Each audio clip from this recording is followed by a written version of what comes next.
കൂടിയിട്ടാണ് ഇദ്ദേഹത്തിന് മോക്ഷം കിട്ടുന്നത്. കൈകൊണ്ട് അമർത്തിപ്പിടിച്ചു. അനേകം കൈകളുണ്ട്.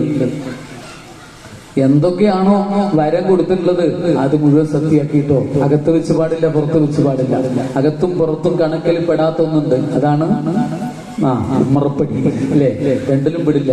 അകത്തെ കണക്കില് അളവിലത് പെടില്ല, പുറത്തെ അളവിലും പെടാത്തതാണ്. അകത്തും പുറത്തുമല്ല, ഭൂമിയിലുമല്ല, ആകാശത്തിലുമല്ല. മെടിത്തിട്ട് പ്രതീക്ഷിച്ചില്ല, അല്ലേ? ഇനി ബാക്കിയൊക്കെ ത്രിമൂർത്തികൾ നേരിട്ടല്ല, ദേവന്മാരല്ല, അസുരന്മാരല്ല, മൃഗമല്ല.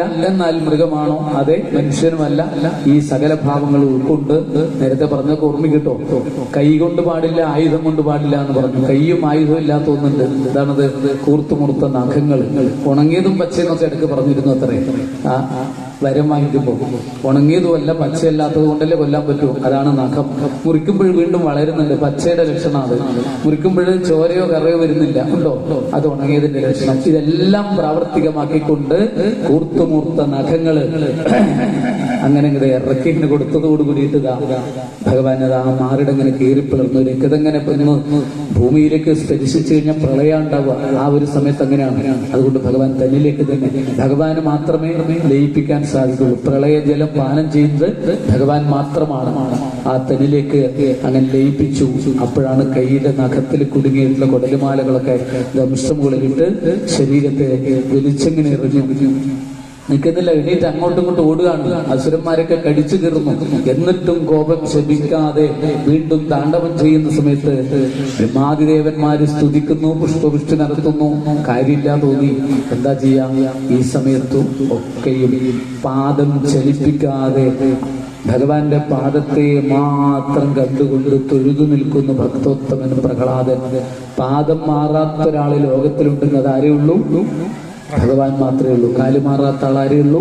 ഭഗവാൻ മാത്രമേ ഉള്ളൂ എന്ന് ബോധ്യപ്പെട്ടിട്ടുണ്ട് പ്രഹ്ലാദൻ. എന്താ അവിടത്തേക്ക് ഈ മുഖമൊന്നും പരിഭ്രമില്ല. ആ പാദത്തിൽ എന്നും നമസ്കരിക്കുന്ന പ്രഹ്ലാദൻ തൊഴുതു നിൽക്കുന്നു.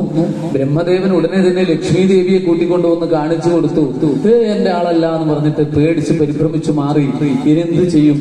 പ്രഹ്ലാദനെ മെല്ലെ പിറകിൽ വന്ന് തൊട്ടു. മുന്നിലോട്ട് പോകാൻ ധൈര്യമില്ല. നരസിംഹമൂർത്തിയല്ലേ ഉള്ളൂ.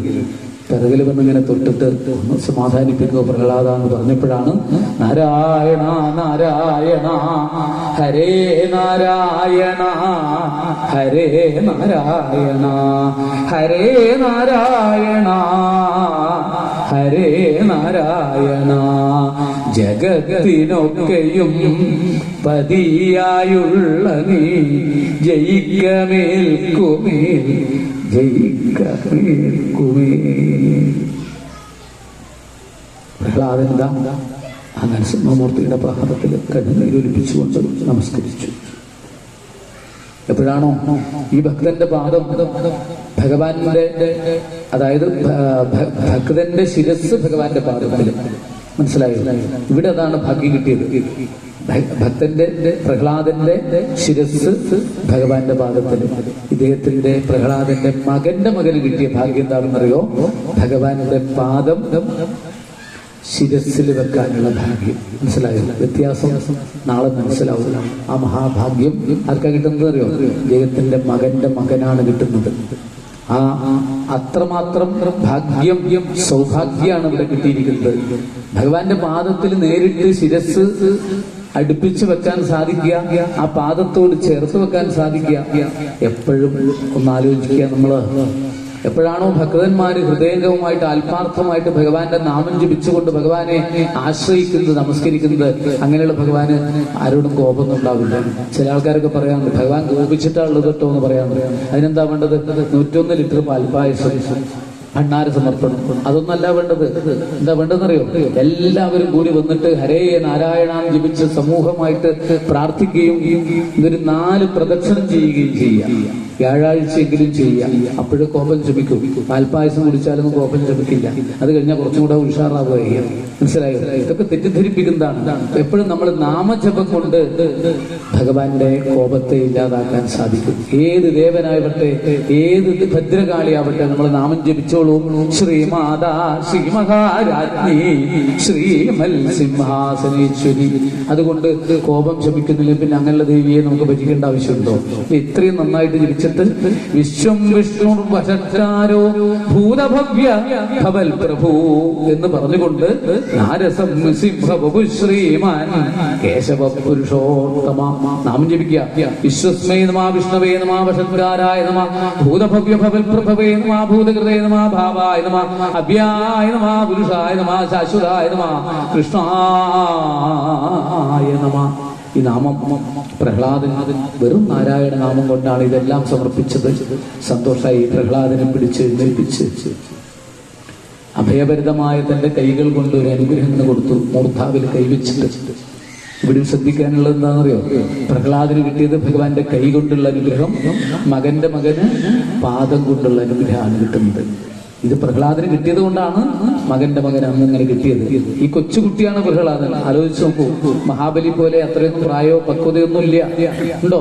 ഇല്ല, കൊച്ചുകുട്ടിയാണ്. പക്ഷെ നിഷ്കളങ്ക ഭക്തിക്ക് മുമ്പിൽ ഭഗവാന്റെ ആ തൂണിൽ നിന്ന് പൊട്ടിപ്പുറപ്പെട്ടില്ലേ അനുഗ്രഹം കിട്ടി. ഇത് കിട്ടിയതോടുകൂടി കോൾമയർ കൊണ്ട പ്രഹ്ലാദൻ കണ്ണുനീരൊലിപ്പിച്ചുകൊണ്ട് വേണ്ടതുപോലെ സ്തുതിക്കുകയാണ്. ആ സ്തുതിയാണ് പ്രഹ്ലാദ സ്തുതി. നമ്മളിവിടെ കുറച്ച് വായിച്ചു. എന്തിനാണെന്നറിയോ? അത് കേട്ടിട്ടല്ലേ കോപം ശമിച്ചത്. നമുക്ക് ഏതായാലും ഉഗ്ര നരസിംഹമൂർത്തിയൊക്കെ പ്രാർത്ഥിച്ചാലും നമുക്ക് ശാന്ത നരസിംഹമൂർത്തി ആവണം കേട്ടോ. ഉഗ്ര നരസിംഹമൂർത്തിയെ നിർത്താൻ പറ്റില്ല, അത് ബുദ്ധിമുട്ടാണ്. നമ്മൾ പലപ്പോഴും പറഞ്ഞില്ല, അതേ ഭാവത്തിൽ കൈകാര്യം ചെയ്യാൻ നമുക്ക് പറ്റില്ല. അത് വലിയ വലിയ നരസിംഹ ക്ഷേത്രങ്ങളൊക്കെ നോക്കിക്കോളൂ, അതിന്റെ മുന്നിൽ ഒരു വലിയ കുളം ഉണ്ടാവും അല്ലേ? അല്ലെങ്കിൽ അതിന്റെ മുന്നിൽ പുഴയുണ്ടാവും, ഒഴുകുന്നുണ്ടാവും. അഭിമുഖമായിട്ട് എന്തെങ്കിലും ഉണ്ടാവും. ഈ ദൃഷ്ടി അതിലേക്കാണ് ഉണ്ടാവുക. പലയിടത്തും നോക്കിക്കോളൂ. ഇവിടെ വേണമെങ്കിലും അല്ലെങ്കിൽ ഒന്ന് നോക്കിയാൽ മതി. വലിയ ക്ഷേത്രം, ചില ക്ഷേത്രങ്ങളിലൊക്കെ നരസിംഹ ഭാവം ഉണ്ടാവും. അവിടെ കുളം ഉണ്ടെങ്കിൽ അവിടെ ഉഗ്ര നരസിംഹമൂർത്തിയാണ് തീരുമാനിക്കുക. എന്നിട്ട് മതി പൂണൂലൊക്കെ നോക്കുന്നത് കേട്ടോ. അതാ കാരണം ആ കോപം ശമിപ്പിക്കാനാണ്. നമുക്കിപ്പോ ഒന്നും വേറെ വഴിയൊന്നുമില്ല അല്ലേ? അതുകൊണ്ടെന്താ ഇന്നിവിടെ ഉണ്ടാവണം ഭഗവാൻ. നമുക്കൊക്കെ അത് ആവശ്യമാണ്. എന്തിനാണ്? നാളെ ഈ ഭഗവാന്റെ പാദത്തിൽ ലക്ഷ്മി നരസിംഹമായിട്ട് ശോഭിക്കുന്ന ഭഗവാന്റെ പാദത്തിലാണ് നാളെ വ്യാഴാഴ്ച വളരെ വിശേഷപ്പെട്ട സുദിനം. പലതുകൊണ്ടും നാളേക്ക് വരാനും പങ്കെടുക്കാനും സാധിച്ചാൽ ജന്മാന്തര സുഹൃതം. നാളെ എത്രയും വൃശ്ചികത്രയും 28 ഓർമ്മയുണ്ടോ? 28. വൃശ്ചികം 28 എന്ന് പറഞ്ഞാല് പഴയ ഒരു കണക്ക് നോക്കിക്കഴിഞ്ഞാൽ ഏതാ കണക്കെന്നറിയോ? അറിയില്ല അല്ലേ? അതൊക്കെ ഒന്നും അറിയില്ല അല്ല, അങ്ങനെയൊക്കെ പറയേണ്ടി വരിക. പഴയ ഒരു കണക്ക് നോക്കിക്കഴിഞ്ഞാൽ വൃശ്ചികം 28 എന്നുള്ള ആ ഒരു ദിവസത്തിലാണ് 100ാമത്തെ ദശകം നാരായണീയം ഗുരുവായൂരപ്പന്റെ പാദത്തിൽ സമർപ്പിച്ചത്. അജ്ഞാത്വാദേ മഹത്വം യദിഹ നിഗദിതം വിശ്വനാഥ ക്ഷമേദാ സ്തോത്രം ജൈതൽ സഹസ്രോത്തരമധികതരം ത്വൽപ്രസാദായ ഭൂയ